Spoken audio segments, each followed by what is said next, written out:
Bismillahirrahmanirrahim. Assalamualaikum warahmatullahi wabarakatuh. Alhamdulillahillazi hadana lihadza wa ma kunna linahtadiya laula an hadanallah. Laqad ja'at rusulu rabbina bil haqq wa nudu antil kumul jannatu uristumuha bima kuntum ta'malun. Asyhadu an la ilaha illallah wahdahu la syarikalah wa asyhadu anna Muhammadan abduhu wa rasuluh sallallahu alaihi wasallam wa ala alihi wa ashabihi amma ba'du. Saudara-saudara pemirsa MTV Madrasah Aliyah Negeri 1 Karanganyar yang berbahagia, puji syukur kita haturkan kepada Allah Subhanahu wa taala yang tiada henti memberikan taufik hidayah rahmat kepada kita semua, sehingga sampai saat ini pada akhir-akhir bulan Ramadan kita semua masih bisa melaksanakan ibadah kewajiban yang dituntun oleh Rasulullah dan yang tersebut dalam Al-Quran dengan sebaik-baiknya. Saudara-saudara yang berbahagia, alhamdulillah juga bahwa kita semua umat Islam mampu melaksanakan amalan-amalan Ramadan. Ada kesuksesan-kesuksesan yang kita raih. Yang pertama, kita sukses melaksanakan ibadah puasa. Insya Allah tidak ada satupun umat Islam yang puasanya bolong. Kemudian yang kedua, kita sukses melaksanakan Qiyamul Lail. Semua umat Islam berbondong-bondong, walaupun ada rintangan di sana-sini dengan adanya pandemi, namun semua masih bisa melaksanakan ibadah sholat tarawih witir dengan sebaik-baiknya, sehingga kita sukses ibadah sholat witir. Kemudian yang ketiga, kita juga sukses melaksanakan atau meraih malam Lailatul Qadar. Semua umat Islam semua semangat untuk meraih pahala yang besar, pahala yang dihitung ibadah selama 80 tahun. Semua kita bisa melaksanakan, kita sukses. Yang keempat, kita sukses melaksanakan iktikaf. Di malam-malam akhir ini kita masih semangat melaksanakan iktikaf di masjid-masjid, dari anak kecil sampai orang tua semua semangat.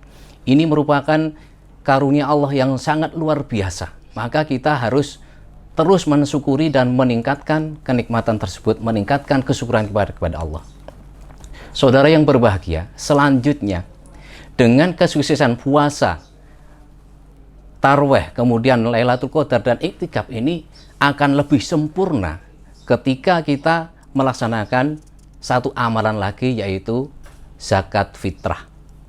Zakat fitrah merupakan kewajiban bagi umat Islam, seluruh umat Islam. Seluruh umat Islam wajib membayar zakat fitrah.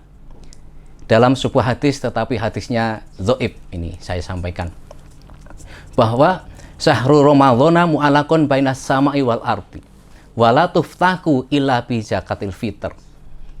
Bahwa amalan ibadah bulan Ramadan digantung antara langit dan bumi dan tidak diangkat ke sisi Allah kecuali dengan zakat fitrah.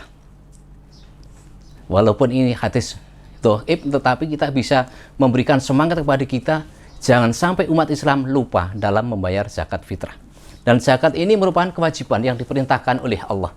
Dalam surat Al-Baqarah ayat 43, Allah berfirman, wa aqimus sholata wa atuz zakata warka'u ma'ar raki'in. Dan dirikanlah sholat, bayarlah zakat, dan rukuklah bersama orang-orang yang rukuk. Artinya sholat berjamaah. Jadi di ayat ini Allah menegaskan kepada kita, ya, perintah yang sejajar antara mendirikan sholat, membayar zakat, dan berjamaah dalam sholat. Maka dari itu, ya, kita di akhir Ramadan ini siap-siap bahwa kita harus mempersiapkan zakat fitrah sesuai dengan ketentuan, yaitu 1 sok. Sebagaimana sabda Rasulullah Shallallahu Alaihi Wasallam dalam hadis riwayat Bukhari, faradha Rasulullah Shallallahu Alaihi Wasallam zakat al-fitri so'an min tamrin au so'an min syairin alal abdi wal khuri wal dzakari wal unsa wal sogir wal kabir minal muslimin wa amara biha antu adda qabla khurujin nas ila sholah. Bahwa Rasulullah mewajibkan kepada umat Islam zakat fitrah 1 sok. Nah, 1 sok ini kalau ditimbang di Indonesia kurang lebih 2,8 kg. Berupa apa? Berupa tamrin. berupa kurma atau syairin atau gandum. Siapa yang diwajibkan? Semua umat Islam wajib. Alal abdi, bagi hamba sahaya atau budak, wal khuri dan orang yang merdeka, wal zakari laki-laki, wal unsa dan perempuan, wal sogir anak kecil, wal kabir dan orang yang sudah besar. Semua wajib. Jadi ketika kita memahami hadis ini, tidak ada satupun alasan bagi umat Islam untuk tidak membayar zakat fitrah. Mas, aku mampu kuat bayar. Sedangkan disebutkan hamba sahaya, budak saja diperintahkan oleh Rasulullah untuk zakat fitrah. Kalau kita di Indonesia, insya Allah tidak ada yang melaratnya melebihi sengsaranya melebihi budak. Maka tidak ada alasan bagi umat Islam saya tidak bayar zakat fitrah karena tidak mampu. Saudara-saudara yang berbahagia, maka zakat fitrah ini penting, ya, merupakan salah satu rukun Islam yang harus kita laksanakan sehingga di bulan Ramadan ini kita bisa mencapai 5 sukses yang saya sebutkan di atas. Saudara yang berbahagia, selain zakat fitrah, umat Islam memiliki kewajiban yaitu melaksanakan zakat mal. Jadi zakat ada 2, zakat fitrah dan zakat mal. Zakat mal terdiri dari apa saja? Yaitu zakat dari hewan ternak. Ketika sudah mau capai nisab, niki wajib zakat. Kemudian yang kedua, hasil pertanian. Apa saja? Yaitu biji-bijian dan buah-buahan yang bisa dikeringkan dan bisa disimpan. Tetapi kalau kita pertaniannya sayur mayur, itu sesuai hadis tidak ada kewajiban bayar zakat. Hasil pertanian. Kemudian yang ketiga adalah emas dan perak. Ketika kita simpan memiliki emas dan perak mencapai nisab, maka kita wajib membayar zakatnya. Kemudian uang simpanan. Bapak Ibu umat Islam yang memiliki simpanan baik di bank, di brankas, di bawah kasur, di bumbung, dimanapun, di peci, ketika dijumlah sudah mencapai 1 nisab, maka ini wajib bayar zakat ketika sudah disimpan selama 1 tahun. Lah berapa jumlahnya? Ketika dikiaskan dengan emas dan perak, jadi nisabnya emas itu kan 85 gram 24 karat itu. Ketika dikalikan, maka kalau harga emas sekarang ini 900.000 kali 85 mungkin kurang lebih 78-an juta. Ketika panjenengan semua mempunyai harta simpanan berupa uang yang sejumlah 78 juta sekian atau 75 juta sekian disimpan, sudah disimpan selama 1 tahun, maka wajib membayar zakat mal. Dan kita ambil barokahnya saja, kita bayar zakatnya di bulan Ramadan agar lebih barokah.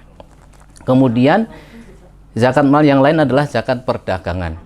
Dagang apapun ketika perdagangan ini sudah berputar selama 1 tahun dan jumlah asetnya sudah memenuhi 1 nisab, maka dalam 1 tahun ini wajib membayar zakat mal. Ya. Tentang ketentuan jumlah dan lain sebagainya ini apabila dibahas akan sangat luas, maka akan saya singkat saja bagaimana akibatnya orang yang tidak mau membayar zakat. Ya. Yang pertama, orang yang tidak mau membayar zakat ketika memiliki hewan ternak. Kalau hewan ternak contohnya kambing, memiliki 40 kambing ke atas, sudah berjalan setahun kok tidak membayar zakat, maka diterangkan dalam hadis Muslim, di akhirat nanti di neraka orang tersebut akan ditengkurapkan sebuah lapangan yang rata, kemudian hewan ternak sejumlah itu ketika memiliki hewan ternak sejumlah 40 ya 40, kalau 50 ya 50. Semua hewan ternak ini akan menginjak-injak orang tersebut, antri, kemudian nyeruduki dari nomor 1 sampai 40. Ketika habis, maka nomor 1 akan mengulang lagi. Terus tiada henti. Ini akibat orang yang memiliki hewan ternak tidak mau membayar zakat. Kemudian yang kedua, ketika kita memiliki emas sudah mencapai nisab dan kita tidak mau membayar zakat, maka emas tersebut di neraka akan diserupakan sebuah lempengan besi yang dibakar di neraka, kemudian akan disetrikakan kepada orang yang tidak mau membayar zakat. Ini bisa dibahas atau dibuka di surat At-Taubah ayat 34 sampai 35. Ya. Kemudian akibat lagi orang yang tidak mau membayar zakat. Zakat simpanan berupa uang. Ya.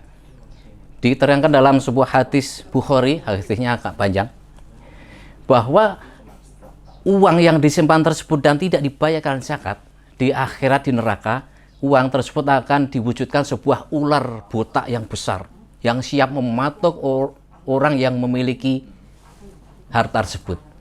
Si ular berkata, ana maluka, saya ini hartamu yang tidak kamu bayarkan zakatnya karena kamu sudah mencapai nisab. Itu beberapa akibat ketika umat Islam lalai dan tidak mau membayar zakat. Oleh karena itu, mulai zakat fitrah, zakat mal, mari kita umat Islam senantiasa memperhatikan harta kita masing-masing, jangan sampai kita lengah dan teledor dan tidak bisa membayar zakatnya. Saudara yang berbahagia, kemudian umat Islam tidak perlu berpikir khawatir, "Wo, langku nek duitku tak kayak bayar sekian persen, lurus setengah persen, duitku entek." Tidak. Bahwa Allah akan memberi karunia yang besar pada orang-orang yang beriman. Ya. Layang kusu sodaqaton min mal, tidak akan mengurangi sedikit pun dari sedekah itu mengurangi harta. Ini sebuah janji dari Rasulullah. Jadi ketika kita mengeluarkan infak, mengeluarkan sedekah, mengeluarkan zakat, ini tidak akan mengurangi sedikit pun harta kita. Bahkan Allah akan melipat gandakan semua harta kita. Ini bisa dilihat dalam surat Al-Hadid ayat 18. Lipat ganda dari Allah. Dan Allah juga dijanjikan bahwa unfik alaik. Berinfaklah maka aku Allah akan infak kepada kalian. Jadi kita tidak perlu khawatir akan mengeluarkan zakat, sedekah ataupun infak yang lain-lain. Dan juga Allah telah menjanjikan kepada manusia, wa may yattaqillaha yaj'alhu makhraja wa yarzuqhu min haitsu la yahtasib. Allah akan, barang siapa yang takwa kepada Allah, maka Allah akan memberi bagi mereka jalan keluar dari seluruh masalah, dan Allah akan memberikan rezeki dari arah yang tidak dinyana-nyana. Ini janji Allah. Maka insya Allah dari zaman Rasulullah sampai zaman akhir hayat nanti, tidak ada orang yang akan kehabisan harta gara-gara bayar zakat, gara-gara sedekah, gara-gara infak. Justru Allah akan melipat gandakan. Selain Allah memberikan pahala yang diraih di surga nanti, Allah di dunia ini akan memberikan ukhra, memberikan kekayaan lebih. Ya. Ada sebuah penelitian, ya. Tapi saya nggak menyebutkan siapa yang meneliti. Mereka itu meneliti bahwa orang-orang yang ada di jalan-jalan, yang minta-minta di perapatan, minta-minta sana-sini, mereka melarat bukan karena bayar zakat atau infak atau sedekah. Justru mereka itu tidak pernah sedekah, tidak pernah zakat, tidak pernah infak. Ini menunjukkan bukti nyata bahwa janji Allah itu benar. Saudara-saudara yang berbahagia, kurang lebihnya ini yang dapat kami sampaikan. Apabila ada kesalahan, saya mohon maaf yang sebesar-besarnya. Selamat menunaikan ibadah puasa sampai akhir. Semoga Allah menerima ibadah kita semua dan nanti Allah akan menjamin kita di surganya dan selamat dari neraka. Wassalamualaikum warahmatullahi wabarakatuh.